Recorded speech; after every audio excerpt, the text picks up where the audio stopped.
Hannah Price was exactly 12 seconds away from doing the most ridiculously brave thing she had ever done in her entire life. The grand ballroom of the Lux Hotel sparkled as if someone had exploded a jewelry store inside a Tesla showroom. Crystal chandeliers the size of small cars hung from the ceiling. The Italian marble under her feet probably cost more than her entire college education, which, by the way, she was still paying for, and would keep paying until she turned 70 if the interest rate stayed at that apocalyptic level.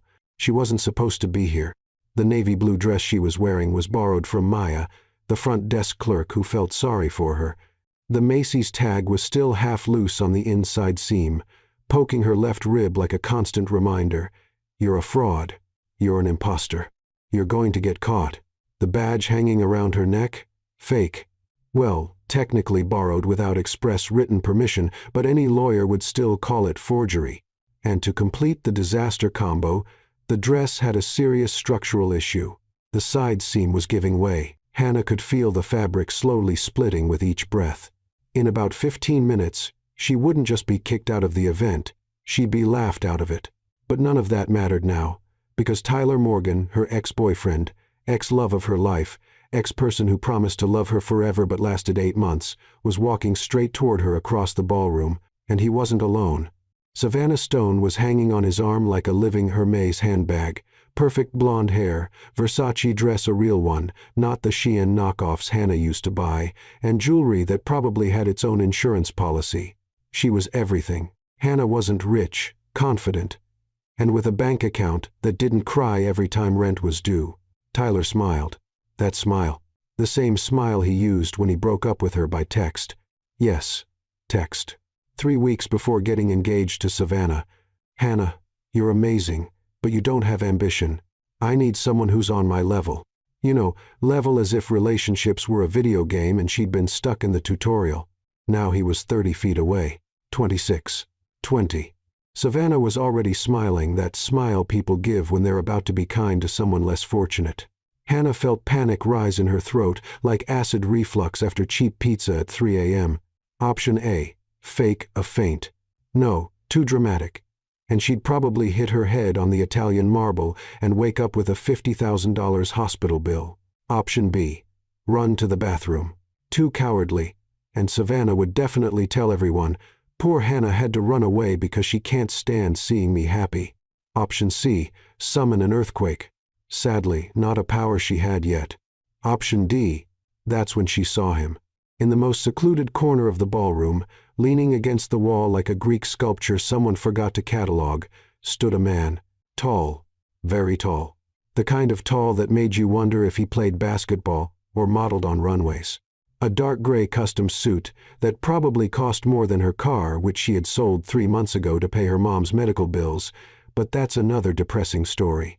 Dark hair slicked perfectly back. A jawline that looked like Michelangelo had carved it on an inspired day.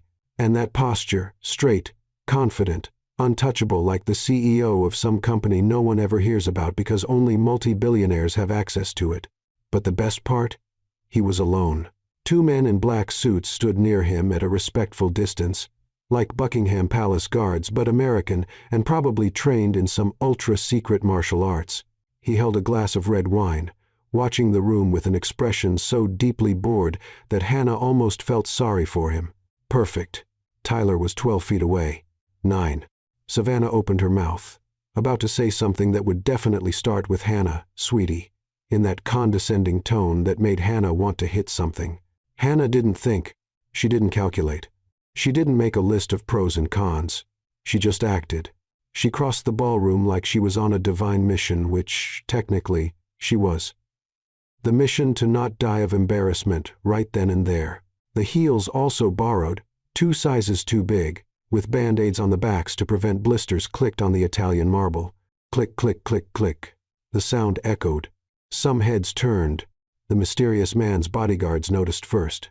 Both stepped forward at the same time, hands going to their earpieces, posture shifting from decorative statue to neutralize immediate threat. Hannah completely ignored them.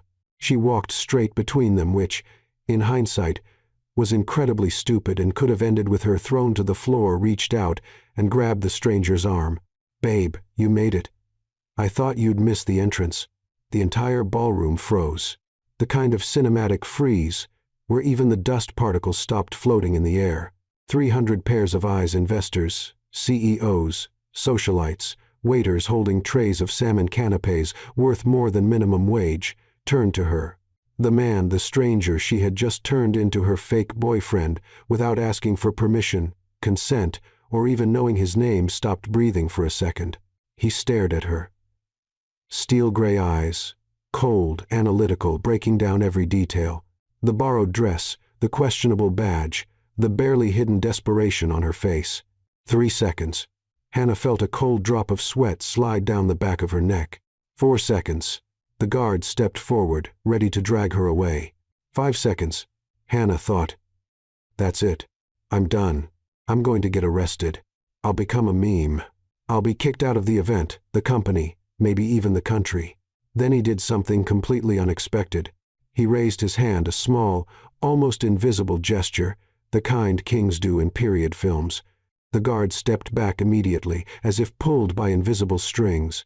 The man tilted his head slightly, a faint smile touching the corner of his mouth, and then, in a deep, controlled voice that echoed through the silent ballroom like distant thunder, he said, "Yes, sweetheart. Sorry I'm late." And then, by all the patron saints of the desperate and compulsive liars, he slid his arm around her waist. Firm, warm, possessive, like they did it every day, like it was the most natural thing in the world. Hannah's brain completely short-circuited. What is happening? The ballroom exploded in whispers. Who is she? How did she pull this off? That's Gabriel Lawson. Gabriel Lawson has a girlfriend. Tyler Morgan, 3 feet away, turned pale as if he had seen a ghost. Savannah Stone tried to smile, but it looked more like she had swallowed a whole lemon. And Hannah Price, software engineer, demoted to the basement, stolen algorithm creator, humiliated ex-girlfriend, was being held by the waist by the most powerful man in the room. And she didn't even know his name.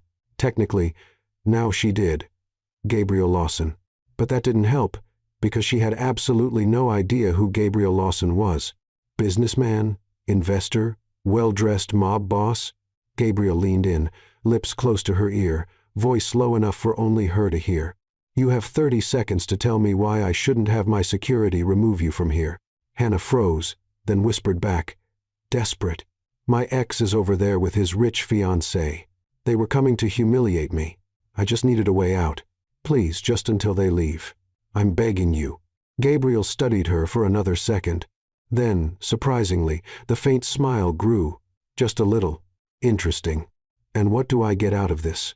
Hannah improvised, panicked. The satisfaction of ruining the night of horrible people. He chuckled, not loud, just a quiet, amused breath, barely audible. Fair enough. And he kept holding her like she really was his girlfriend. 3 days earlier, the basement of Tech Vibe Solutions smelled like mold, old paper, and abandoned dreams. Hannah Price sat in an office chair that creaked with every move, probably from the Clinton era, maybe even Bush Sr., surrounded by boxes of dead files and Ethernet cables coiled like lazy snakes. The only light came from a flickering fluorescent bulb, as if it too was depressed about being stuck down there. "So, Professor," Hannah said to the gray rat sitting on a box labeled Taxes 2019, "Do not open. What do you think of my presentation on hash optimization?" The rat, which she had named Professor 3 weeks ago after realizing he showed up religiously every afternoon at 3 p.m., chewed on a piece of granola bar she had left as a bribe. Eloquent silence. "I appreciate that in a colleague." She spun the chair toward the prehistoric Dell laptop the company had so generously provided. The screen displayed line after line of code. Her code. Her algorithm. Her work over the past 8 months. The machine learning algorithm that could revolutionize behavioral data analysis. That reduced processing time by 67%.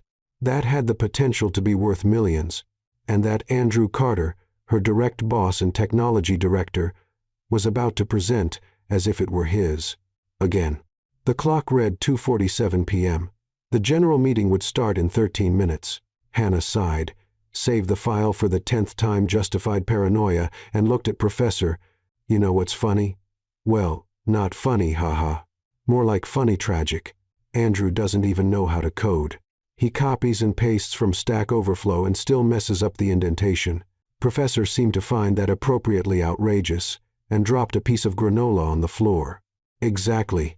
Thanks for the emotional support. You're literally the only one in this company who treats me like a human being. Hannah grabbed her mug, world's okayest engineer, a Christmas gift from Maya, and took the last sip of cold coffee. Bitter, like her professional life. She could have reported Andrew again. She had tried 6 months earlier when he presented the first version of the algorithm, also hers, to investors.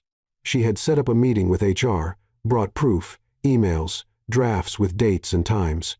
Andrew struck back, saying Hannah was emotionally unstable, confused about hierarchy, and possibly experiencing authorship delusions. HR believed him, of course. He wore a Hugo Boss suit and spoke confidently about disruptive synergy. Hannah wore a college hoodie and avoided eye contact. The result: demotion from the 3rd floor to the basement, from senior software engineer to technical support specialist. Translation: do what you're told and nothing more. Salary cut by 30%. Still, she stayed. Because she needed the money. Because her mom, unwell for the past 9 months, needed treatment that generic insurance refused to fully cover. Chemotherapy, radiation, experimental drugs that cost more than a new car. Hannah was paying every penny, every bill, with apocalyptic credit card interest. She couldn't afford to be unemployed. So she swallowed her pride, went down to the basement, and kept working. Quietly. Invisibly. Her phone buzzed. Message from Maya. Meeting starting. Andrew's got that smile again, like he's about to steal credit. Are you coming to watch or staying down there chatting with rodents? Hannah typed back, Professor is great company. Doesn't interrupt me or steal my work. Fair, but seriously. Come watch. At least to laugh at his face when he lies. Hannah sighed. Technically, she wasn't required to go. No one from the basement ever did. But something inside her, something unwilling to give in, completely wanted to see. Wanted to watch Andrew steal her work live, in high definition, in front of the entire company. Maybe because she needed to remind herself why she felt so defeated. Or maybe because, deep down, she still had a tiny thread of hope that someone would notice the fraud. Spoiler, no one will, her rational mind whispered. But she went anyway. The 3rd floor auditorium was packed. At least 80 employees squeezed into uncomfortable chairs, pretending to pay attention while secretly checking their phones. Hannah slipped into the back row behind a tall colleague who blocked her view. Perfect. Invisible mode on. On the small stage, Andrew Carter adjusted the microphone. Navy suit, red tie, too much hair gel. Smile like a late-night commercial host. Good afternoon, team. He opened his arms as if welcoming everyone into his home. Today is a historic day for Tech Vibe Solutions. Hannah rolled her eyes so hard she almost saw her own brain. After months of hard work, sleepless nights, sacrificed weekends, lots of coffee, he chuckled at his own hilarious comment. We finally completed the behavioral predictive analysis algorithm. Completed. Singular. First person. I. Hannah felt her blood boil. Andrew clicked the remote. The PowerPoint presentation appeared on the screen, the one she had created 3 weeks earlier and sent to him for review. This algorithm, Andrew continued, pointing at the colorful charts, uses deep neural networks to identify user behavior patterns, cutting processing time by an incredible 67%. Polite applause. Hannah recognized every slide, every word, every comma. He even used the same joke she had written on slide 7. Big data doesn't have to be a big headache. The audience laughed. Andrew soaked in the laughter like a seasoned comedian. And best of all, he said, his smile growing wider, we already have investors interested. We're talking millions in funding, maybe even a future acquisition. More applause. This time genuine. Hannah felt something strange in her chest, a mix of anger, desperation, and hysterical laughter. She laughed softly, a laugh of disbelief. Unreal. The coworker in front of her turned around, confused. Hannah swallowed the laugh and pretended to cough. Andrew wrapped it up. Thank you to the team who supported me through this journey. Together, we're unstoppable. Team. Hannah wasn't even mentioned. Of course not. She was in the basement. Technical assistant. Nobody. Invisible. The meeting ended. Employees congratulated Andrew, handshakes, pats on the back. Hannah walked out through the side door, went down the stairs, and returned to the basement. Professor was still there, now sleeping on top of the box. She sat down, opened her laptop, and looked at the code on the screen. Her code. Her creation. Stolen again. And she couldn't do anything, because she needed the paycheck, because she needed her mom to stay alive. So Hannah did what she always did, swallowed the injustice and kept working. But this time, something felt different. She saw the digital invitation in her inbox, the app's launch gala at the Lux Hotel, black tie, executives and investors only. She wasn't invited, of course, but she looked at the screen, at the algorithm, at the work Andrew was about to turn into millions, and she thought, I built this. I deserve to be there even if no one knows it. So she opened her calendar and made a mental note. Friday, 7 p.m. Maybe it was time to stop being invisible, even if it was just for one night. Maya Santos had two remarkable talents: getting free coffee at any Starbucks in town and faking corporate badges without leaving a trace. Done, Maya said, handing her a laminated badge with a photo of someone named Jennifer Morrison, external consultant. You're Jennifer now. Congratulations on the promotion. Hannah held the badge like it might explode. This is a crime, right? Like a real crime. Federal prison kind of crime. Technically, yes. Realistically, only if you get caught, Maya shrugged. And you won't. There are 300 people at this event. You'll just be another well-dressed party crasher. I'm not well-dressed. I'm wearing your dress, that's 2 sizes too small and already coming apart. Maya looked at the navy blue dress Hannah had borrowed last minute from her closet. The side seams were clearly hanging on for dear life. Okay, true. But under low lighting, no one will notice. Just don't breathe too deep. Great tip. I'll hold my breath all night. Exactly. See? You're already thinking like a professional infiltrator. Hannah hung the badge around her neck and looked into the reception bathroom mirror. Hair pulled back in a bun that almost looked intentional. Minimal makeup because that's all she knew how to do. Borrowed heels, 2 sizes too big, with band-aids carefully placed on the heels to avoid blisters. I look like an intern pretending to be a grown-up. Perfect. Half the external consultants have exactly that vibe. Maya adjusted the badge. Now go watch Andrew soak up all the praise he doesn't deserve.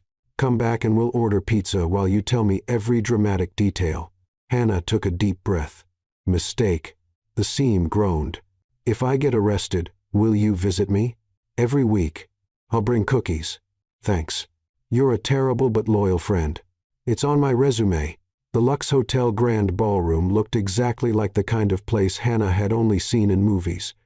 Huge chandeliers, Italian marble, waiters walking around with trays of appetizers that probably cost more than her electric bill.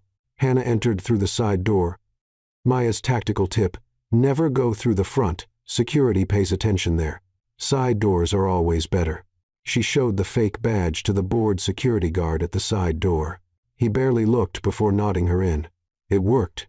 I'm officially a criminal now. The room was packed.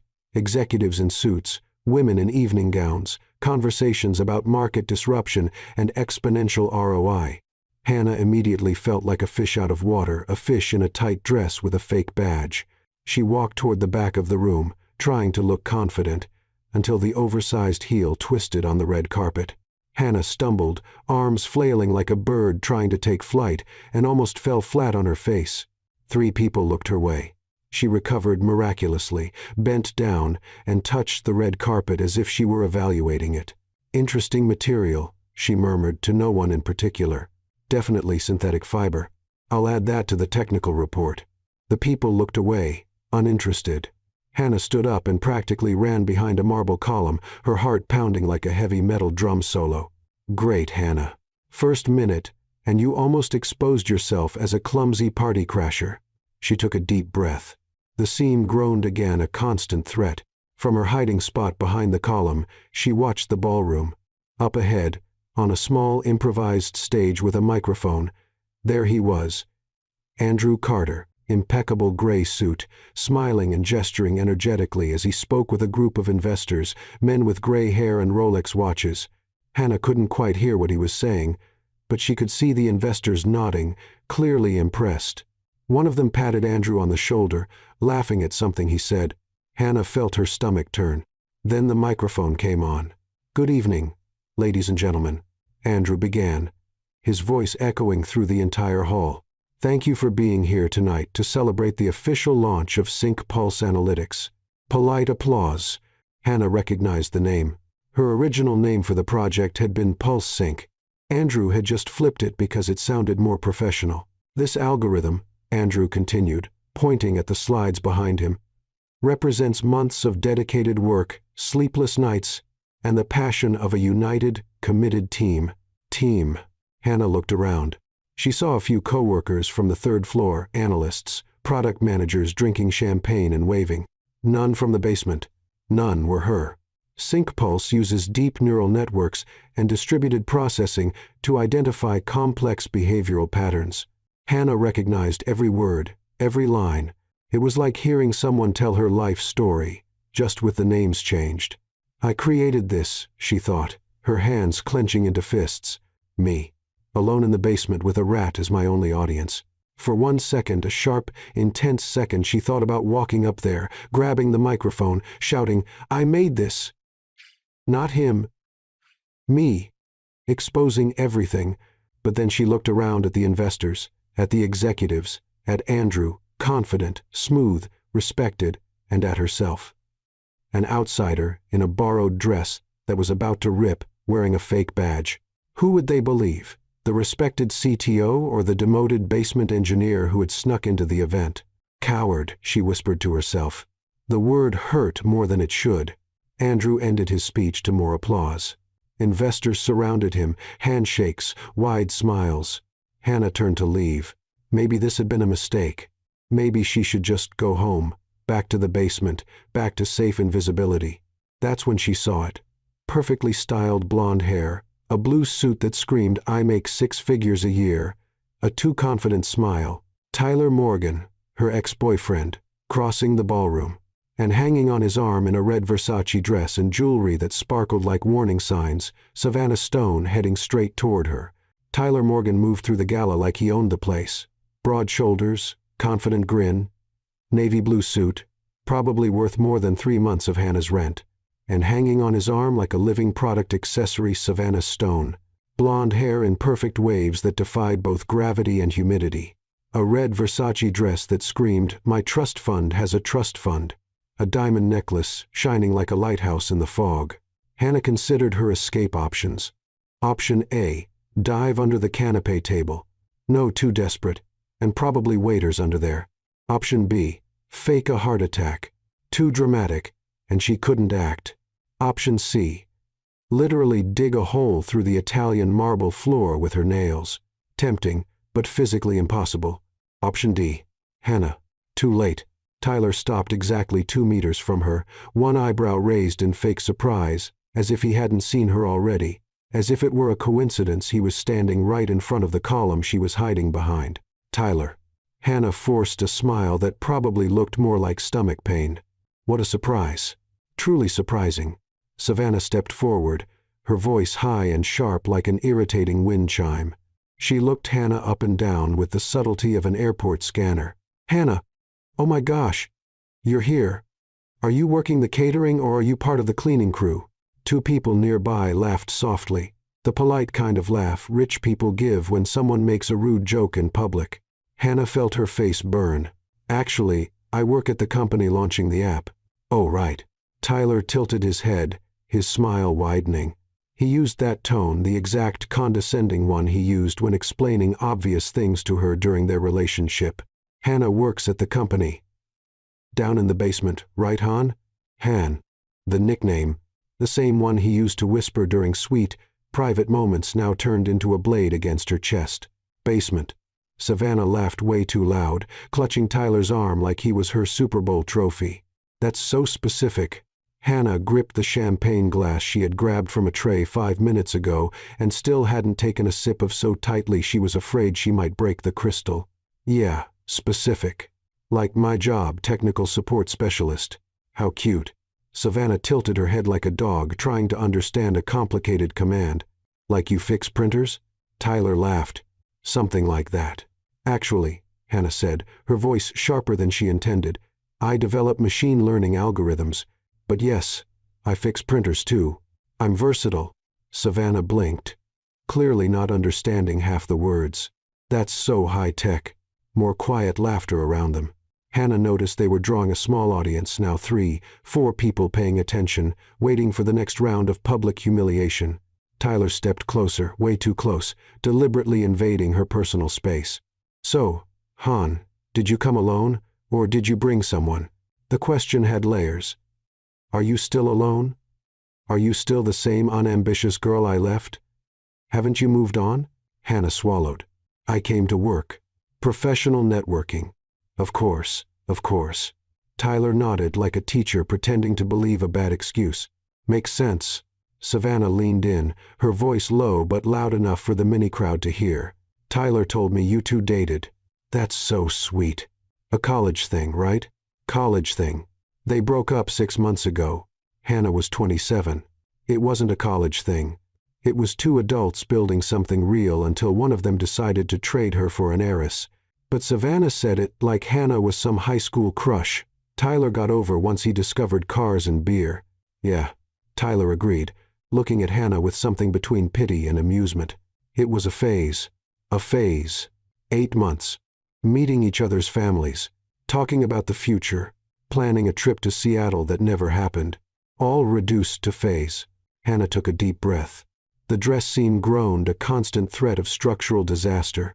Well, she said, trying to sound casual, phases end, like yogurt expiration dates. Tyler frowned. Did you just compare our relationship to yogurt? Yes. Both were good at first, but went sour and had to be thrown out. Savannah let out a sharp laugh. She's funny, Tyler. You didn't tell me she was funny. Yeah, hilarious. Tyler wasn't laughing. Hannah took the opening. But congratulations on the engagement. I heard it happened really fast, like light speed fast. 3 weeks after you broke up with me. Savannah stopped laughing. Tyler adjusted his tie. Hannah, it wasn't like, no hard feelings. Hannah raised the glass in a fake toast. Honestly, I hope you two are very happy. You found someone on your level. She used his word, the same word he had thrown at her in a text when he ended things. I need someone on my level. Tyler got it. His jaw tightened. Exactly, Savannah said, completely missing the irony. Tyler deserves someone who understands him. Someone with ambition. Ambition. Tyler's second favorite word. Hannah felt something burning in her chest, not anger. Worse. It was public humiliation mixed with a pathetic desire to prove she was worth something. Ambition, Hannah repeated, her voice steady. Of course.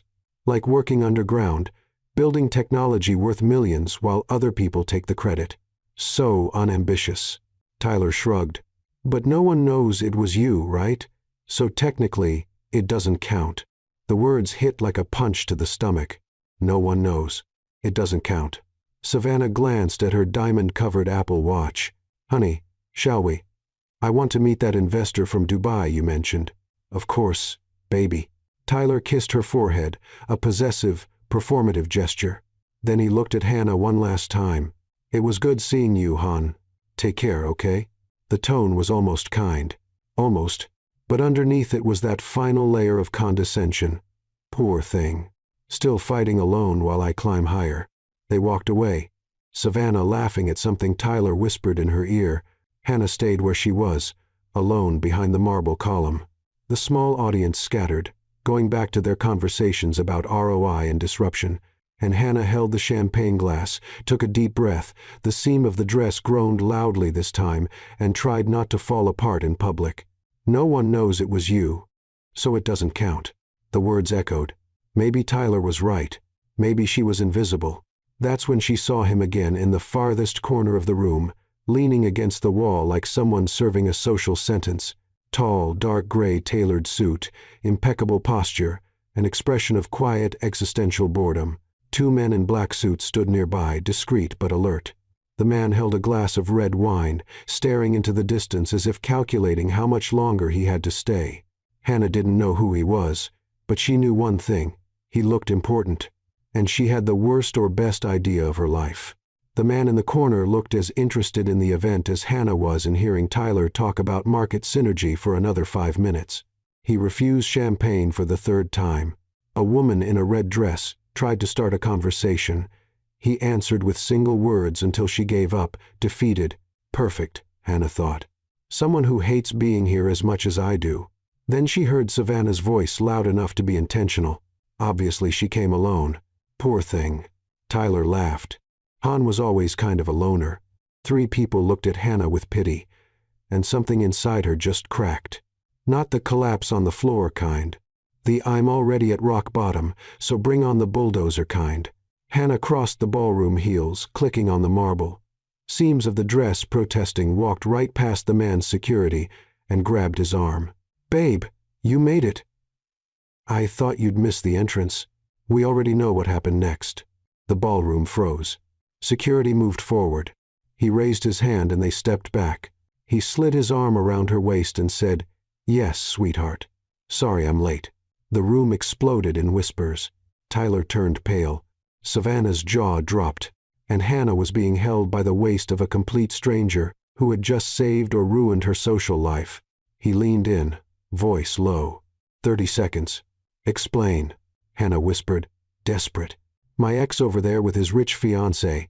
They were humiliating me. I just needed a way out. Please. Silence. He studied her. Then, surprisingly, he smiled a micro-smile. Dangerous.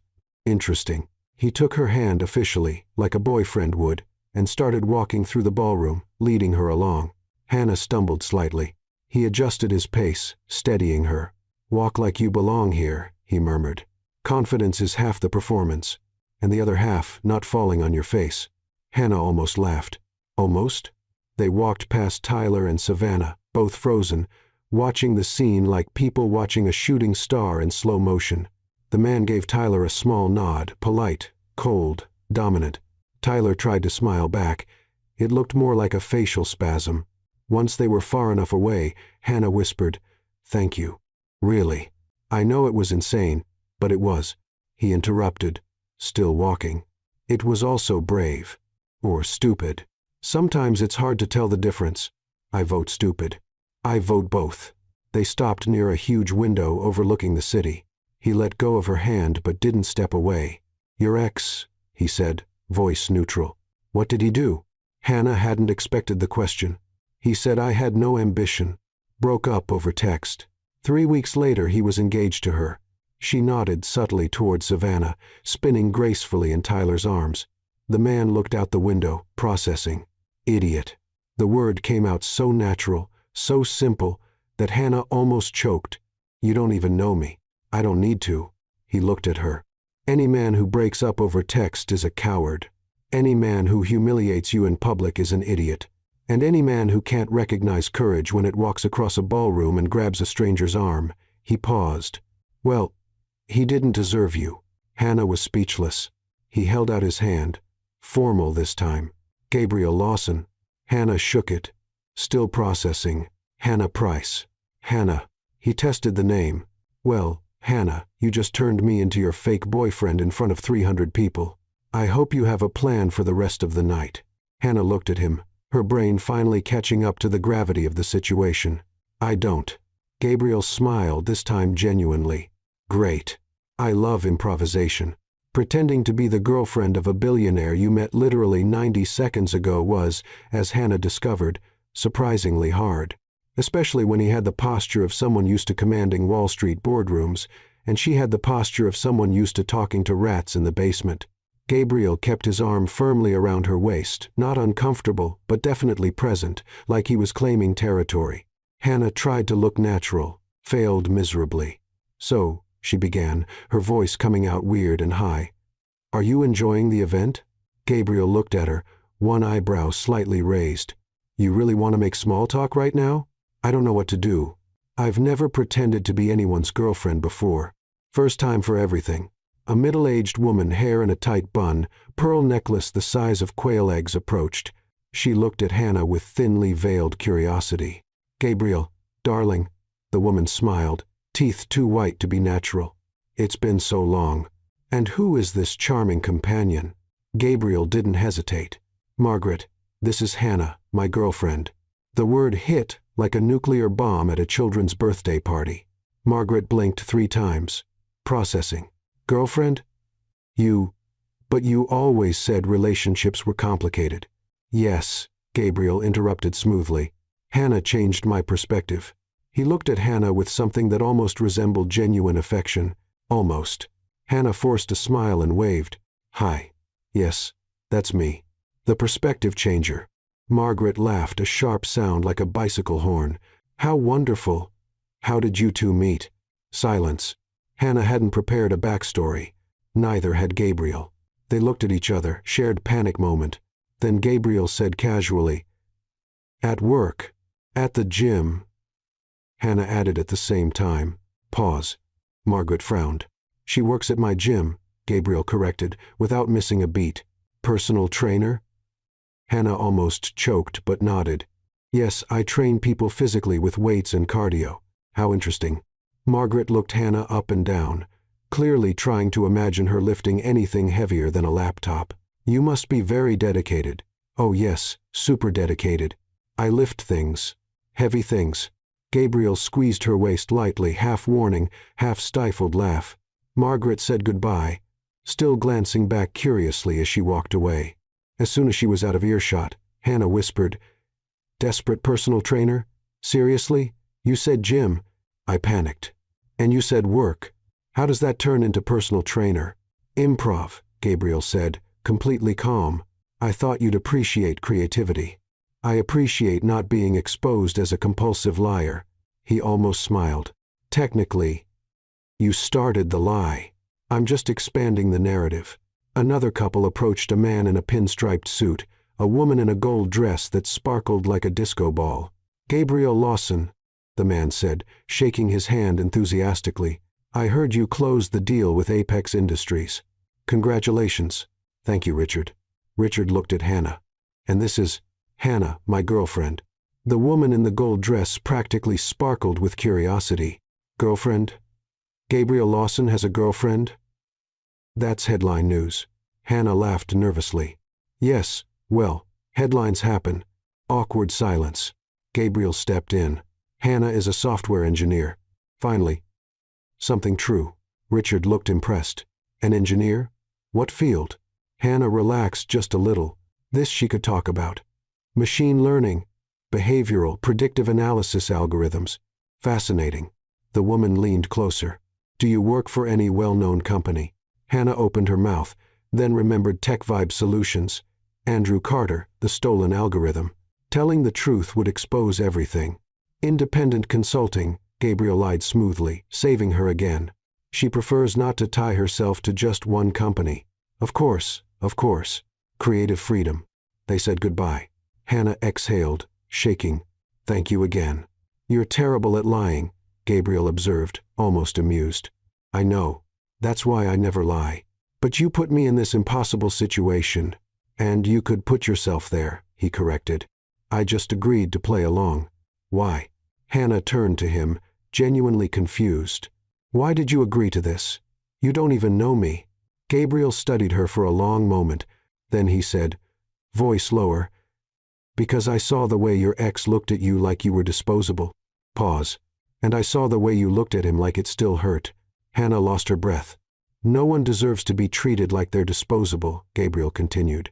Especially someone brave enough to cross a room and grab the arm of a complete stranger. Hannah felt something strange in her chest warmth, surprise, something dangerously close to hope. You're very philosophical for a billionaire, she murmured. And you're very sarcastic for a personal trainer. This time, she laughed for real. Then the music changed. A classical waltz started to play live orchestra in the corner of the ballroom. The master of ceremonies announced, Ladies and gentlemen, we invite all couples to the dance floor. Dance floor. Hannah froze. Gabriel looked at the dance floor, then at her. Do you know how to waltz? Technically, no. I watched Cinderella about 15 times as a kid, but that doesn't count. It definitely doesn't count. Couples began moving to the center of the room, including Tyler and Savannah, gliding gracefully as if they were in a ballroom competition. Tyler looked straight at Hannah, a teasing smile. I bet you don't have the courage to dance. Hannah felt the heat rise in her chest. Then Gabriel did something completely unexpected. He held out his hand, formal, elegant. "Let's show them how it's done." Hannah looked at his hand, at the dance floor, at Tyler with that awful grin. "I'm going to step on your foot. Probably more than once. I've survived worse." Hannah took a deep breath, took his hand, and everything got worse. Hannah didn't know how to dance a waltz. Technically, she could walk in a straight line without tripping most of the time. So, in theory, she should be able to move her feet in a repeated pattern to classical music. Theory was about to collide violently with reality. Gabriel led her to the dance floor, firm hand on her back, the other holding hers with surprising gentleness for someone who probably signed billion-dollar contracts with that same hand. "I have no idea what I'm doing," Hannah whispered, panicked. "I know. Just follow me." "Easy for you to say. You probably had dance lessons in some European castle. Switzerland. Close enough."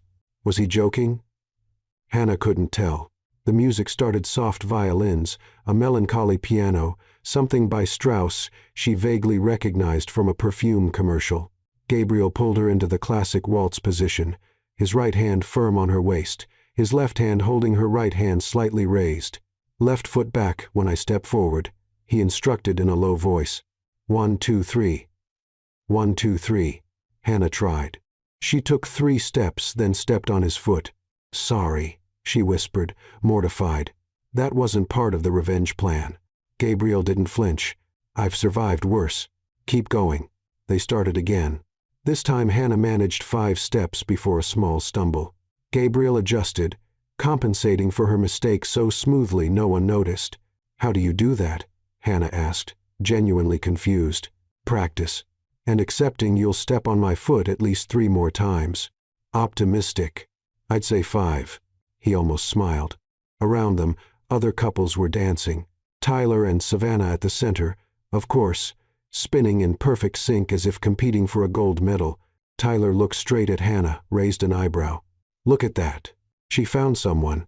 What a surprise." Savannah whispered something in his ear, laughing. Hannah felt anger rising. "Breathe," Gabriel said, calm voice. "He wants to see you lose it. Don't give him that satisfaction." "Easy for you to say. You don't have an idiot ex-boyfriend watching you like you're some kind of joke." "True. My exes are no better than to show up. Intimidating. Practical." They kept dancing. Hannah started to get the rhythm, not perfectly, but enough to avoid disaster every 3 seconds. Gabriel guided her with natural confidence, as if waltzing were as easy as signing checks or running board meetings. His hand on her waist was firm, warm, steady. Hannah realized, with some surprise, that she felt safe. 2 men in suits, clearly important investors, shiny Rolex watches, the kind of posture that said they were used to being the richest in the room, approached the dance floor, walking toward Gabriel. One of the security guards appeared out of nowhere, discreet, efficient, and blocked their path. Words were exchanged in low voices. The investors backed off, clearly disappointed. Hannah looked at Gabriel. "Okay, seriously, who on earth are you?" "I already told you." "Gabriel Lawson." "That's not an answer. You have security blocking investors. People literally bow when you walk by." "I invest in companies," Gabriel said casually, like he was describing a weekend hobby. "Mostly technology. Define invest." "I buy shares. Sometimes I buy the entire company. Depends on the day." Hannah almost stumbled again. "You buy companies. Whole companies. For fun?" "It's not fun. It's work." "Work, right? Like buying a bakery is my job." Gabriel twirled her, smooth, controlled, and suddenly they were closer than before. He looked at her, curious expression. "Your ex," he said softly. "What exactly did he do?" The question caught her off guard. She hadn't planned to answer, hadn't planned to open that wound in front of a complete stranger, technically fake boyfriend, but still a stranger. But the words came out anyway. "He said I had no ambition, that I was small, that I'd never do anything important." Pause. "He broke up with me over text. 3 weeks later, he was engaged to her." Hannah subtly nodded toward Savannah, spinning gracefully in Tyler's arms. Gabriel stayed quiet for a moment. Then he squeezed her hand a little tighter. Not enough to hurt, but enough to mean something. "Idiot," he said. Simple. Direct. One word, but it carried absolute conviction. Hannah felt something strange in her chest, warmth, relief, something dangerously close to validation. "You don't even know me," she murmured. "I don't need to." Gabriel spun her again, moving perfectly in time with the music. "Anyone with eyes can see that you're smart, brave, resilient." Hannah blinked, trying to process. "You got that from 5 minutes of conversation?" "I got that from the fact that you walked across a room full of intimidating people, grabbed the arm of a total stranger surrounded by security, and pulled off a fake relationship act in front of 300 people." Pause. "That's not a lack of ambition. That's boldness." Hannah had no words. Tyler and Savannah passed near them at that moment. Tyler deliberately slowed down, making sure to look at Hannah with that same condescending smile. "Han, you're dancing. How cute. I didn't know you had coordination for that." Before Hannah could answer, probably with something sarcastic and useless, Gabriel stepped in. He looked at Tyler with a neutral expression. Not hostile, not friendly, just indifferent, as if Tyler were a mildly annoying insect. "Excuse me," Gabriel said, polite but firm. "You are?" Tyler blinked, clearly offended. "Tyler Morgan. Hannah and I." "Ah," Gabriel cut him off. "The ex." Silence. Tyler turned red. Savannah squeezed his arm, trying to pull him away. Gabriel continued, still polite. "Nice to meet you. If you'll excuse me, I'm dancing with my girlfriend." And he spun Hannah away, ending the conversation. Hannah stared at him, speechless. "You just—" "Yes, that was necessary." Hannah wanted to laugh and cry and kiss this man. "Okay, maybe not that last part." "Not yet." They kept dancing. Tyler and Savannah walked off, clearly irritated. Their perfect dance moment completely ruined. Hannah looked at Gabriel. Really looked. He wasn't just wealthy. He wasn't just confident. He was kind in his cold, controlled, intimidating way. "Thank you," she said softly. "For what?" "For not making me feel small." Gabriel held her gaze. "You were never small, Hannah. You were just surrounded by small people who made you believe you were." And then, in the middle of the waltz, in the middle of the room, something inside Hannah began to heal. That's when she felt it, the side seam of the dress giving out. Rip. Not loud, but definite. Hannah froze. "No," she whispered. "No, no, no." Gabriel noticed immediately. "The dress? The dress. How much time do we have?" "Seconds. Maybe minutes if I don't breathe." And then the worst possible thing happened. The dress started giving out more. That exact moment in life when you realize your borrowed dress is about to fall apart in the middle of a gala with 300 people watching is the kind of experience that redefines the meaning of worst nightmare. The side seam made a low sound rip that only she and Gabriel heard, but in her mind it was as loud as a siren. "Don't panic," Gabriel said, voice calm, still dancing. "Easy for you to say.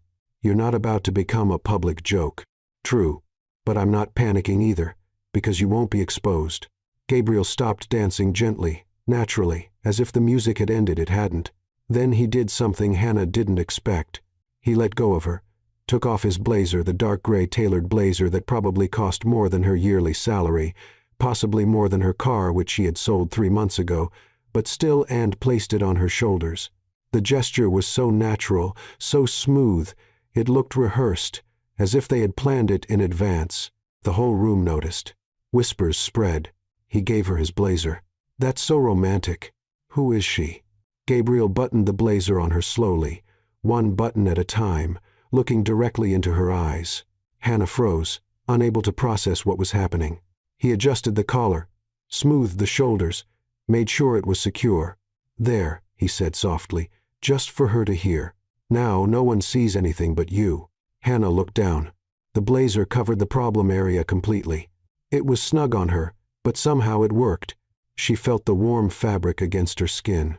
It carried his scent, woody, expensive, definitely not bought at a drugstore.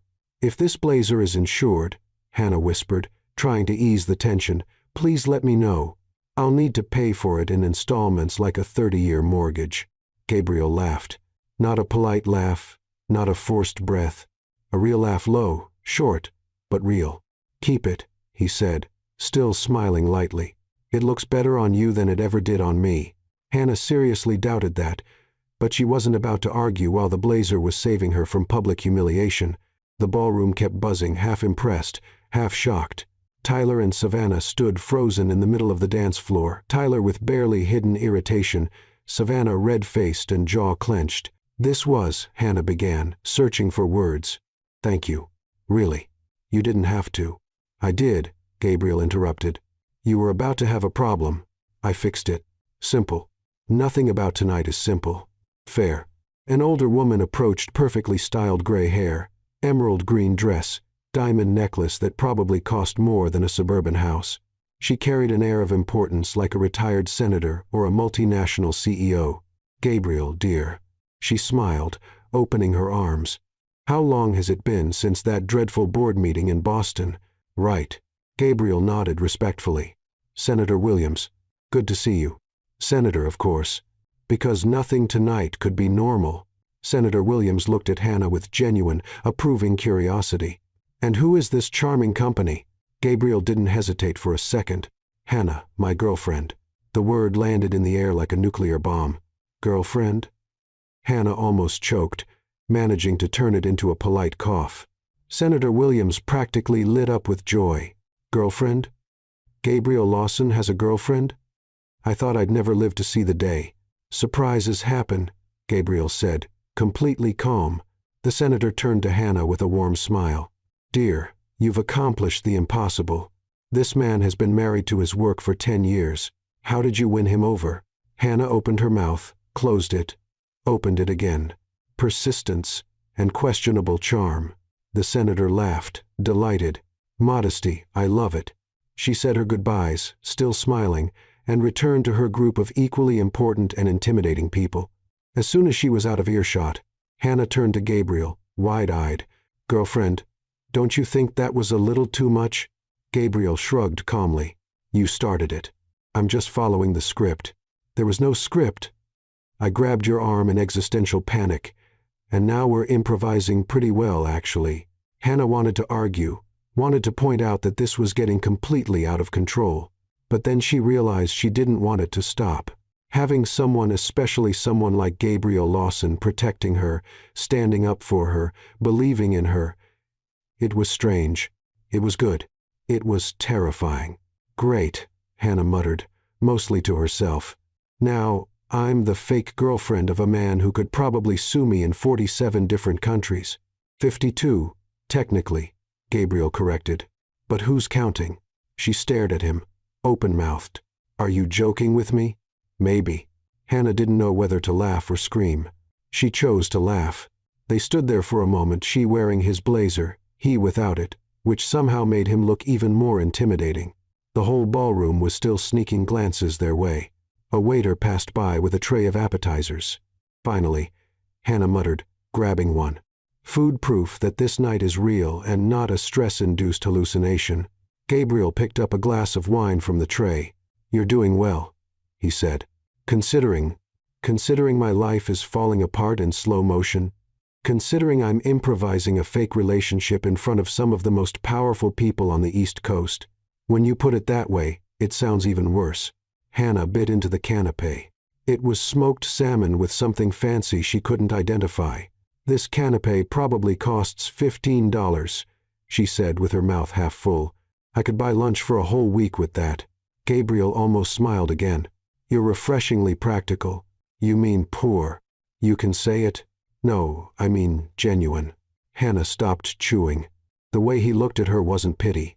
It wasn't condescension. It was curiosity. Real interest, like she was a puzzle he wanted to solve. "You work in tech," Gabriel said. It wasn't a question. "Yes. Software engineering, machine learning, specifically predictive algorithms. Behavioral data processing, deep neural networks analysis." Hannah stopped. She realized she was talking way too fast, too excited about algorithms at a gala to a billionaire who probably had better things to do. "Sorry," she said, blushing. "I kind of get carried away when I talk about code." Gabriel didn't look away. "Go on," he said. And that's when she made the fatal mistake. She opened her mouth about algorithms. Hannah Price had a problem. When she got nervous, she talked. And when she talked about technology, She completely forgot where she was, who she was with, and what lies she had told in the last 30 minutes. Someone nearby made a comment about the newly launched app Sync Pulse Analytics, praising its revolutionary interface and ultra-fast processing. Hannah, still wearing Gabriel's blazer, still processing the fact that she had danced a waltz without falling, still trying to understand how her life had turned into the script of an absurd romantic comedy, heard it and reacted instinctively. "The algorithm has a bottleneck in the distributed hash function," she said casually, as if commenting on the weather. "If they don't adjust the collision rate in the B-tree index, it's going to crash when the user base goes over 500,000 simultaneous users." Silence. Not the polite kind of silence. The "what did you just say?" kind. Gabriel stopped drinking his wine, slowly turned toward her. "How do you know that?" "Oh no." Hannah's brain went into full panic abort mission mode. "I overheard some people. You know how tech folks love to talk about code in forums and Reddit. A lot of Reddit." Gabriel didn't buy it. Not even a little. "This kind of information," he said, voice controlled but with an intensity that made Hannah want to dig a hole and hide, "isn't on forums. It isn't on Reddit. It's internal documentation, senior developer level." He paused. "Or original creator." Hannah opened her mouth, closed it, opened it again like a fish out of water. "I'm really good at Google." Hannah. The way he said her name, not angry, not accusatory, just determined, made her realize that Gabriel Lawson was not the kind of man who accepted evasive answers. "Okay, look." Then Andrew Carter showed up. Of course. Because her timing was always perfect. "Mr. Lawson." Andrew practically ran toward them, hand extended, used car salesman smile. "It is an honor to have you here. I hope you're impressed with our work." Gabriel looked at Andrew's extended hand. Didn't shake it. Just looked. Andrew lowered his hand, laughing nervously. "Your work?" Gabriel repeated, tone neutral. "Well, the teams, of course." Andrew gestured vaguely. "But the central vision, the strategic architecture that was mine," Gabriel interrupted, subtly pointing to Hannah with his wine glass. "And her? What was her role?" Andrew looked at Hannah for the first time, quick, just a status check, then looked away like she was part of the furniture. "Oh, Hannah." He laughed, condescending. "Administrative support, file organization, documentation, those kinds of things. Very important to keep everything organized." Administrative support. Hannah felt the blood boil. Her fists clenched inside the oversized sleeves of Gabriel's blazer. But before she could speak, before she could yell, expose, explode, Gabriel spoke. His voice was dangerously calm. The calm before the storm kind of calm. Interesting. Because she just described a specific structural issue in the code that even my technical audit team hasn't identified yet. Andrew froze. The fake smile was still there, but his eyes went straight into panic mode. Well, you know how it is. Information circulates. Developers talk to each other, Gabriel repeated. The word dripped pure sarcasm. Information about critical vulnerabilities in code architecture just circulates. Andrew started sweating visibly. "I can explain. Please." Gabriel gestured for him to continue, waited. Andrew opened his mouth, closed it, looked at Hannah with something between anger and desperation, then mumbled, "I need to check something with the team. Excuse me," and ran. Literally ran across the ballroom like a man running from a lawsuit. Hannah stood still, shaking slightly. Gabriel turned to her steady gaze. "Analytical." "We're going to talk," he said. It wasn't a request. Alone. Gabriel led her to a private balcony, a small, quiet space with a view of the city lights. He closed the glass door behind them, cutting off the noise of the ballroom. Silence. Hannah looked out at the city, avoiding his eyes. "You're going to ask me," she said softly. "Yes. And if I don't want to answer, you'll answer anyway. Because lying isn't your strength." Hannah laughed, a bitter, tired sound. "You've known me for like 2 hours. And in those 2 hours you've lied 4 times. All of them bad." He paused. "Except the first one." Hannah turned to him. "First one? When you pulled me and pretended we were a couple." Gabriel tilted his head. "That one you sold well. Because it wasn't entirely a lie. You really did need help. You really were desperate. That was true." He took a step closer. But now you just talked about the code with the kind of accuracy only the original creator would have. Andrew practically admitted he has no idea what he's talking about. And you... He studied her. You're protecting someone. Or hiding something. Hannah felt her eyes burn. I'm not protecting anyone. Then you're hiding something. Silence. Hannah took a deep breath. His blazer was still on her shoulders, warm, smelling like him. I built the first algorithm, she finally said. A year ago, behavioral data analysis. Andrew saw my prototype, said he was going to review it, and presented it as his in the board meeting. Gabriel didn't look surprised. He just nodded, processing. You reported it? I tried. He made me look unstable. Said I was confused about hierarchy and emotionally unbalanced. HR believed him. Hannah gave a bitter laugh. They demoted me from the third floor to the basement, from senior engineer to technical support specialist. 30% pay cut. And you stayed. Because I need the money. My mom's sick. Treatment costs more than everything. I can't afford to be unemployed. Gabriel stayed quiet, taking it in. But it wasn't just once. Hannah continued, her voice shaking. In the basement, I kept working. I built a second algorithm better, more advanced. Sync pulse. Machine learning with deep neural networks. It reduces processing time by 67%. She turned toward the city, wiping her eyes quickly. And 3 days ago, I watched Andrew present it at the company's general meeting, my algorithm, my words, my charts. He even used the same joke I wrote on slide 7. Pause. And today, here, he took all the credit again in front of investors. In front of you. Silence. Then Gabriel said, voice low and dangerous, he's not getting away with this. Hannah turned. What? Andrew Carter. He's not getting away with it. Gabriel, you don't have to. I invest in tech companies. I review code. I detect fraud. He looked at her with absolute intensity. And I just found one. Hannah was speechless. But first, Gabriel continued, I need to know, do you have proof? Proof? Emails? Drafts? Original prototypes with date and time, Hannah thought. I have backups on my personal laptop. All time-stamped. Gabriel smiled. It wasn't a kind smile. It was the smile of a predator who had just spotted prey. Good. Hannah had two choices, tell the truth or run. But with Gabriel Lawson, running was never a real option. On Monday morning, Hannah learned that going viral was a lot less fun than influencers made it seem. She arrived at the office at 8:47 a.m., 3 minutes late because she spent 13 minutes looking for a shirt without a coffee stain and immediately realized something was wrong. Very wrong. 3 people stopped talking as she walked down the hallway. 2 receptionists stared at her, whispered, and one showed the other something on her phone. Maya came running, literally running, and pulled Hannah into the nearest corner.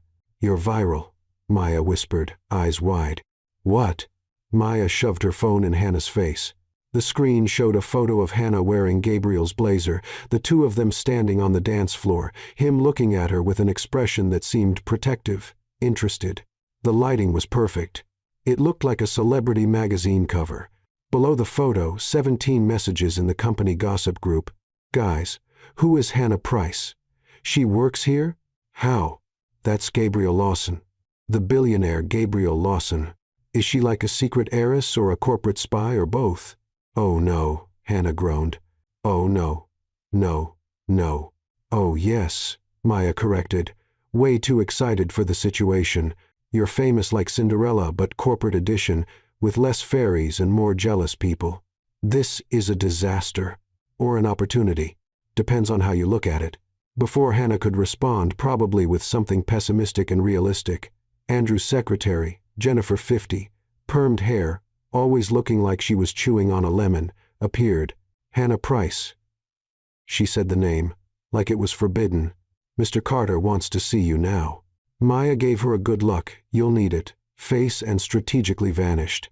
Hannah went up to the 3rd floor forbidden territory since her demotion and knocked on Andrew's office door. Come in. Andrew was behind the desk, face red, a vein in his forehead visibly throbbing. His phone was on the desk, screen showing the exact same photo Maya had shown. Sit. It wasn't a request. Hannah sat. You. Andrew began, voice shaking with restrained anger. "Are going to destroy my reputation." Hannah blinked. "Me? How?" "You snuck into a corporate event without an invitation, using fake credentials technically borrowed and pretended to be Gabriel Lawson's girlfriend." Andrew practically spat the name. "Do you have any idea who he is?" "Vaguely. Billionaire. Invests in things. Has intimidating security." Andrew slammed his fist on the table. Hannah jumped. "He was considering buying a stake in this company, and now he's going to think we hire frauds. Technically I work here, so I'm not." "You're an administrative assistant," Andrew shouted. "You organize files. You don't belong at gala events. You don't belong in the same city as people like Gabriel Lawson." Something inside Hannah snapped, not the breakdown crying kind. The enough is enough kind. "Actually, Andrew," she said, calm but with steel in her voice, "it's our event now. Thanks for asking. Gabriel invited me personally. So technically I had more right to be there than you." "You're lying." "Am I?" Hannah stood up. "Or are you just mad because for the first time in a year someone saw me as more than the basement furniture? Stay in your place." "My place?" Hannah laughed, a bitter, tired sound. "You mean the basement? Where you dumped me after stealing my work and making me look crazy when I tried to report it?" Andrew went pale. "I didn't. Twice. Andrew, you stole my work twice. And now you're mad because I went to a party, because someone finally saw me? You're fired." The words fell like a sentence. Hannah felt panic sharp and fast. She needed this job. The money, the treatment, the bills. But then she remembered Gabriel. Gabriel saying he won't get away with it. Gabriel asking for proof. Gabriel possibly on her side. It was a total bluff. Risky. Potentially suicidal. But she was tired. "Try it," Hannah said, voice surprisingly steady. "I'm sure Mr. Lawson will love to hear that you fired his girlfriend without cause." Dead silence. Andrew opened his mouth, closed it, opened it again. You two, you're dating?" "Yes." Surprise. Hannah grabbed her bag. "By the way, he mentioned something about evaluating corporate fraud. Strange, right?" And she left, slammed the door, left Andrew frozen, wide-eyed, visibly panicked. Hannah went down the stairs. She didn't trust the elevator, reached the first-floor hallway, and leaned against the wall, shaking. "I just threatened my boss using a fake relationship with a billionaire I met yesterday." Her phone rang, unknown number. Hannah answered, hand trembling. "Hello?" A male voice, formal and professional. "Miss Price, my name is James, Mr. Lawson's driver. A vehicle will pick you up at the main entrance in 10 minutes. Mr. Lawson would like to speak with you." Hannah stared at the phone like it had grown tentacles. "Now? Like right now?" "Yes, miss. 10 minutes." He hung up. Hannah put the phone away, still shaking. Maya appeared out of nowhere. She was good at that. "What happened? Why do you look so pale? Did Andrew fire you?" "Almost." I bluffed. Used Gabriel as a shield. And now Gabriel's sending for me. Maya's eyes widened. Like Cinderella getting picked up by the carriage, or like a fraud getting picked up for police questioning? Optimism, hon. Try it. I can't. My optimism's been stuck in the basement for 6 months. Maya fixed Hannah's hair, smoothed out the coffee stain on her blouse, it didn't help, and pushed her toward the door. "Go. If it's jail, I'll visit. If it's romance, I want every detail. And if it's both, then it's a streaming original."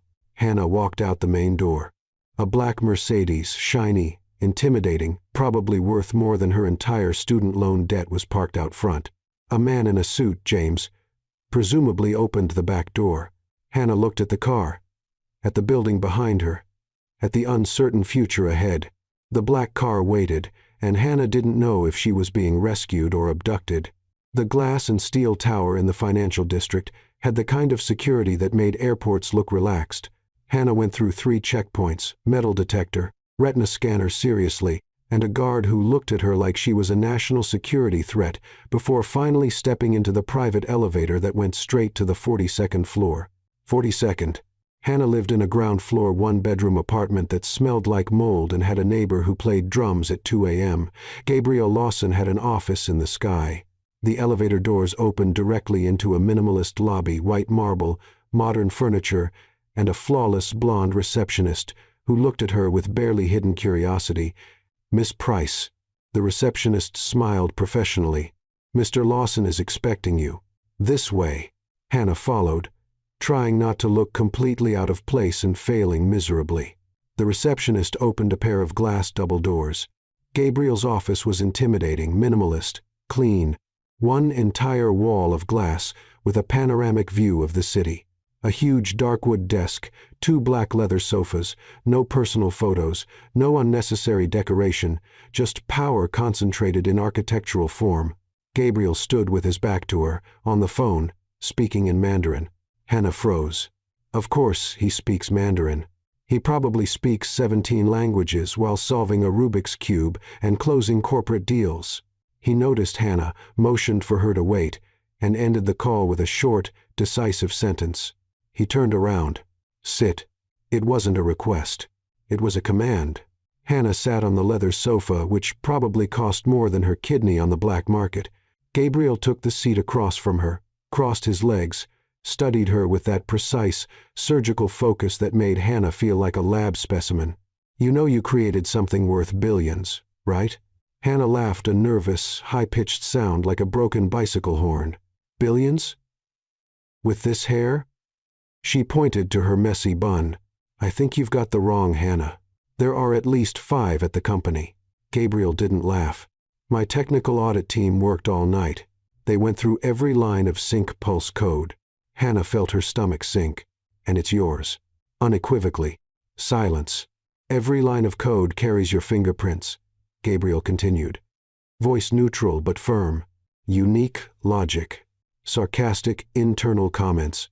One of them literally says, "If this breaks, blame the company's cheap coffee." Hannah blushed. "I was frustrated when I wrote that." "You were right. The coffee is terrible." Gabriel almost smiled. "My team also found earlier prototypes, all time-stamped, all clearly yours." "How did you?" "I invest in technology, Hannah.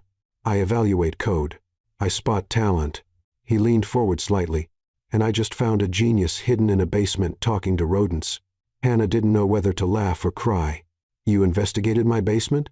"I investigated the entire company. And I found that the so-called creative genius Andrew Carter can barely write Hello World without looking it up on Stack Overflow." Hannah let out a laugh, half hysterical, half relieved. "So you believe me?" "I don't believe. I have proof." Gabriel picked up a tablet and slid it to her. Full report, 43 pages of evidence documenting authorship, code style, and inconsistencies in Andrew's claims. Hannah looked at the tablet. At Gabriel, back at the tablet. "Why did you do this?" "Because I hate fraud. And because you caught my interest." Hannah felt her face heat up. This is a lot." "I have an offer," Gabriel interrupted, shifting back into business mode. "I'm going to invest heavily in Tech Vibe Solutions. Full restructuring. But I have one non-negotiable condition." Hannah swallowed. "What?" "You will be promoted to Chief Technology Officer. Andrew now answers to you. Not the other way around." Hannah nearly fell off the expensive leather sofa. "You? What?" "I can't. He would never. This is... You created an algorithm worth billions. You can. He will. And it's fair. Why are you doing this?" Gabriel stood, walked to the window, and looked out at the city. "Because I invest in competent people. Because I hate when talent gets wasted by fragile egos." Pause. "And because, strangely, I liked being your fake boyfriend." Hannah froze. "I'm sorry. I shouldn't have dragged you into it. It was pure ego desperation." "It was smart." Gabriel turned to her. "You saw an opportunity in the middle of chaos and acted. Improvised under pressure. I respect that." He walked toward her, stopped in front of her. He was very tall. "But now I have a different proposal." Hannah looked up. "Different how?" "Be my girlfriend. For real." Hannah blinked. "Once. Twice. 3 times. You're joking." "I never joke about romantic proposals or corporate acquisitions. You don't even know me." "It's been like 36 hours." Gabriel sat down on the sofa next to her, close enough for her to smell his warm, woody cologne. "I know you're brilliant, brave, a little too sarcastic for your own good." He studied her. "And that you look adorable when you're nervous." Hannah was officially speechless. "Look," Gabriel continued, tone pragmatic. I could give you a romantic speech, talk about destiny, instant connection, all that, but the truth is simpler. I'm interested in you, and I always go after what interests me. That's very direct. Would you rather I lie? Say it was love at first sight, that the universe conspired? No. Then dinner tonight. For real. No exes, no act, no audience. Just us. Hannah took a deep breath. And if it doesn't work, if it's awkward, then you'll still be CTO? I keep business and personal separate. Always. He extended his hand. I promise. Hannah looked at his hand, at the steel-gray eyes, at the impossible future unfolding in front of her. She reached out. Deal. But I'm paying for my part of dinner. Gabriel laughed, genuine, short. We'll see. It's not negotiable. Everything's negotiable. Typical CEO. Typical CTO. They shook hands. The handshake lasted a second longer than strictly professional. Hannah pulled her hand back, blushing. So, dinner. Normal. Like normal people. The definition of normal is debatable. You know what I mean. I do. Gabriel smiled, small but real. 7 o'clock. I'll pick you up. I can get there myself, Hannah. The way he said her name made any argument evaporate. 7 o'clock. But Gabriel had a plan, and it didn't just involve dinner. Gabriel arrived at exactly 7. Apparently billionaires were punctual too. Dinner was at a quiet Italian restaurant, not one of those pretentious places with tiny portions and French names no one can pronounce. It was cozy, candles, soft music, pasta that actually filled you up. You brought me somewhere normal? Hannah asked, surprised. Looking at the menu with prices that didn't require a bank loan. You said normal dinner. I took it literally. Impressive. I thought you only knew places with sommeliers and French mutters. I do. But you would have hated it. True. They talked about code, obviously, about her mom who was finally responding well to treatment, about absolutely nothing important and everything at the same time. Gabriel was surprisingly easy to talk to when he wasn't in intimidating CEO mode. He was smart, curious, even dryly sarcastic in a way that made her laugh. At the end of the night, when the check came, Hannah reached for it. Gabriel looked at her like she had just suggested setting money on fire. I told you I'd pay for my part. And I told you I wouldn't let you. This is non-negotiable. I chose the restaurant. I'm paying. Hannah sighed, defeated. Next time I'll choose. And it'll be Taco Bell. Deal. When he dropped her off, yes, he insisted on driving her. Hannah realized something frightening. She wanted there to be a next time, and the next morning, Gabriel called. I have a plan, he said without preamble. Good morning to you too. Good morning. I have a plan. What kind of plan? The kind that involves you finally getting the credit you deserve. Publicly. Dramatically. Hannah felt her stomach sink. Dramatically how? You'll see. Trust me. Famous last words before you ruin my life. Or save it. Perspective.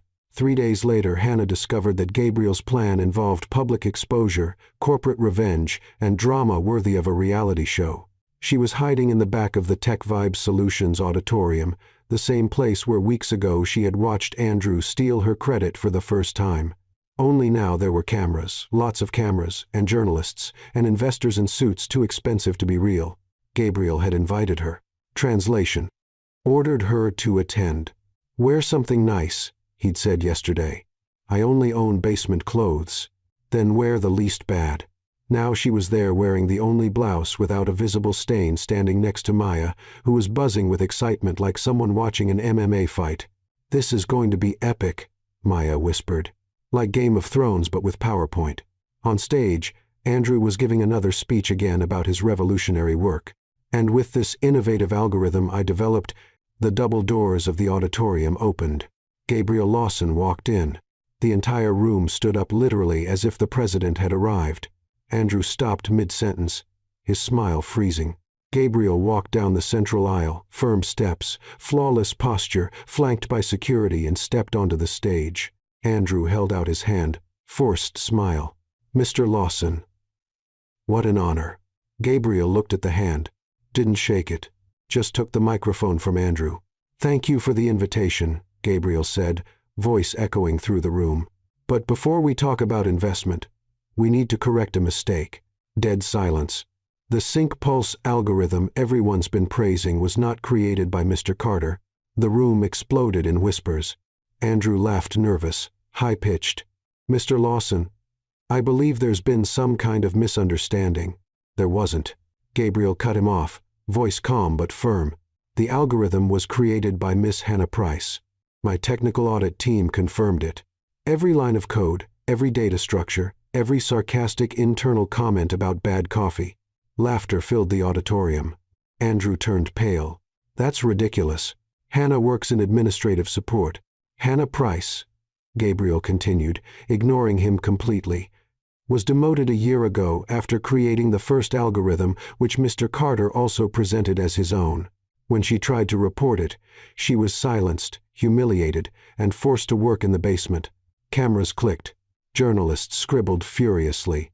"I have original prototypes with timestamps, emails where Mr. Carter asked just to review her work, code audit logs showing undeniable authorship." Andrew tried to grab the microphone back. Gabriel pushed him aside, a minimal gesture, but Gabriel had 6 inches and an intimidating presence on his side. "This is defamation," Andrew shouted. "I'll sue. Please do." Gabriel smiled, not a kind smile. "I have a team of 47 board-certified corporate lawyers looking for something interesting to do." The auditorium burst into laughter. Andrew turned red, then pale, then red again. Gabriel turned to the audience. "Hannah Price, please come up to the stage." Hannah froze. "No, no, no, no. That was not in the plan. He didn't say I'd have to talk." Maya pushed her. "Go. This is your moment." "I don't want a moment. I want invisibility." "Too late. Go." Hannah stumbled toward the aisle, legs shaking, face burning. 300 pairs of eyes turned toward her. She climbed the steps to the stage, tripped on the last one of course, but recovered miraculously. Gabriel reached out, helping her up, whispered just to her, "If you faint, I'll catch you. Promise." He handed her the microphone. Hannah held it hand, visibly trembling. She looked at the audience, at the cameras, at Andrew glaring at her. Her voice came out shaky. "I built Sync Pulse. Alone. In the basement. The silence was focused. I used deep neural networks with distributed processing. The bottleneck was in the hash function, so I implemented optimized B trees to reduce collisions. That cut processing time by 67%. She took a deep breath, voice growing steadier. "People ask why I didn't report it earlier. Because I tried, and I was demoted. Humiliated. Silenced. Because no one believes the basement girl over the man in the expensive suit." Pause. "But someone believed me." She looked at Gabriel, and that changed everything. The room erupted in applause. It started hesitant, then grew stronger, then became deafening. Hannah felt her eyes sting. She didn't cry almost, but she felt it. Andrew tried to slip out quietly through the side of the stage. Gabriel stopped him with one word. "Mr. Carter." Andrew froze. "Before you go, one last thing." Gabriel turned to Hannah. "Miss Price, do you accept the position of Chief Technology Officer at TechVibe Solutions?" Hannah blinked. Yes, I do." More applause. And then Gabriel did something no one expected. He pulled Hannah by the waist and kissed her right there in front of 300 people, cameras flashing, reporters shouting questions. The kiss was soft, respectful, but absolutely clear. When they pulled apart, Hannah whispered, stunned, "That was not in the script." Gabriel smiled just for her. "I tore up the script. Now we're improvising." The room erupted in applause, whistles and flashes. In the back, Tyler and Savannah were furious. Savannah dragged Tyler out, visibly livid. Andrew was escorted out by security, not Gabriel's, but the company's. HR apparently had urgent questions. Maya shouted from the back, "I ship you too." Hannah laughed, real, relieved, hysterical. Gabriel held her hand. "Ready to get out of here?" "More than ready." They stepped down from the stage together, hand in hand, as the room kept applauding.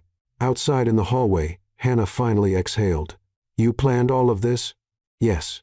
"Even the kiss?" "No. That was improvisation. Good improvisation." "Thank you." Hannah laughed. Gabriel did too. And then 6 months later, Hannah Price had an office with a window. Not a tiny porthole window, a real window. A full glass wall with a view of the city. Natural light. Air conditioning that worked. An ergonomic chair that didn't squeak with every move. And a nameplate on the door, Hannah Price, Chief Technology Officer. She still looked at the sign sometimes just to make sure it was real. Inside the office, her team, the one she built, she interviewed, she approved, worked in harmony. 5 brilliant engineers who respected her, listened to her, and never, ever tried to steal credit. Sync Pulse exploded. 2 million users, 0 crashes, 67% more efficient than any competitor. And everyone knew who created it. Andrew Carter fired 3 days after the press conference. Currently facing charges for intellectual property theft and corporate fraud. The last time Hannah checked OK, she peeked on the job app, he was seeking new opportunities, corporate code for unemployed and being sued. Tyler and Savannah over spectacularly. He was caught cheating with the personal trainer. A cliché but deeply satisfying. Savannah posted something very public that destroyed his reputation. Hannah didn't read it. Lie. She read it 3 times with popcorn. Maya promoted to senior receptionist with a 20% raise. Still delivering high-quality office gossip. Hannah's mom in remission, smiling again, making plans for the future. And Gabriel. Hannah was reviewing code line 247 had an annoying bug that had been bothering her for 20 minutes when he walked in without knocking. Because Gabriel Lawson didn't knock. He just entered her space like it was his too. Technically he was the majority investor, but still. Busy? He asked, leaning against the door. Always. Perfect. Let's go out. Hannah didn't even look up. Gabriel, I have a meeting in 15 minutes with the infrastructure team. Cancel it. I can't cancel. I'm the CTO. I have responsibilities. Credibility to maintain. Hannah. Something in his tone made her stop typing. She looked up. Gabriel was holding a small dark blue velvet box. Hannah stopped breathing. Before you make a joke, Gabriel said, voice steady but with a hint of nervousness. Gabriel Lawson. Nervous. Let me talk. He stepped into the office, closed the door. I don't believe in over-the-top romance. I'm not going to propose in a fancy restaurant with a violinist and roses, but I believe in you. In us. In building something real. And then by all the gods of programming he got down on one knee. Gabriel Lawson, billionaire, CEO, a man who led board meetings without blinking, kneeling in her office. Hannah felt her eyes burn. Hannah Price. He opened the box. Simple, elegant ring. Diamond that shone but didn't scream, will you marry me? Hannah opened her mouth. Nothing came out. And before you answer, Gabriel continued, a nervous smile appearing, know that, 1, I'll support you always, in everything. 2, I'll protect you from anyone who doubts you, verbally, legally, whatever it takes. 3, I'll never, ever take credit for your work. Not by accident, not even as a joke. 4, and I'll love you every day, even when you insist on paying for dinner. Hannah laughed, a mix between a laugh and a sob. You practiced this for 3 weeks? 3 weeks? My lawyers thought it was embarrassing. Asked me to stop using meeting time to rehearse a marriage proposal. They're right. This is embarrassing. So is it a yes? Or should I stay on my knees until they give out? Hannah pulled him up, surprising strength for someone 5'5", and kissed him. It's a yes. Are you sure? Because, Gabriel, shut up and kiss me again. He did. When they pulled apart, Hannah looked at the ring on her finger. But I'm choosing the wedding cake. Deal. And the flowers. Also deal. And the venue. Hannah, you can choose everything except the honeymoon. That's my territory. Fine. 3 months later, the wedding wasn't at the fancy grand ballroom. It was in a simple garden, wildflowers, trees, natural light, 50 guests max. Hannah wore a dress that did not threaten to rip.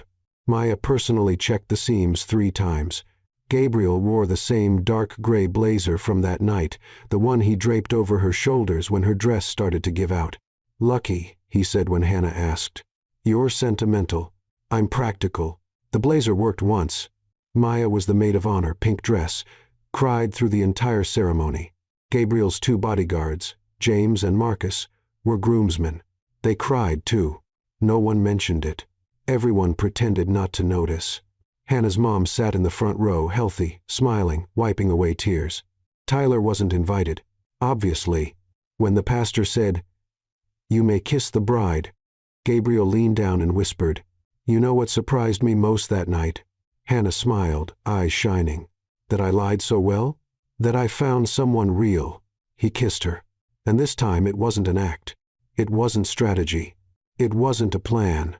It was love, real, imperfect, built on courage, stolen algorithms, torn dresses, and one desperate moment that changed everything. As everyone applauded, Hannah thought it was worth it.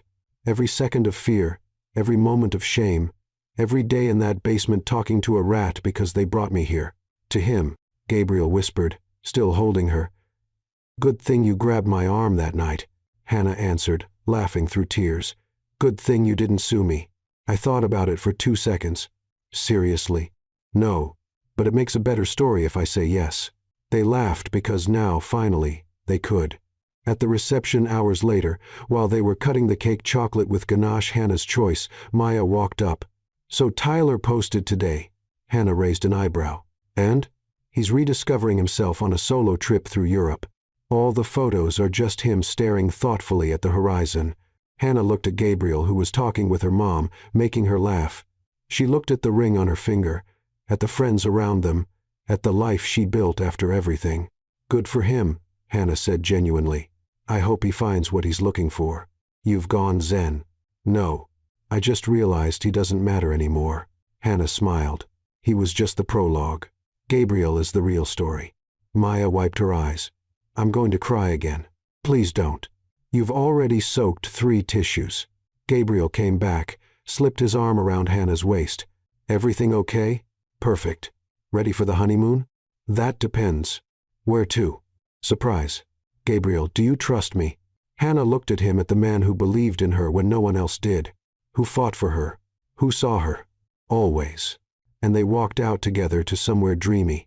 Because sometimes the best stories begin with desperate lies at a gala event and end with truth. From a desperate lie in a ballroom to the altar. From invisible to unforgettable.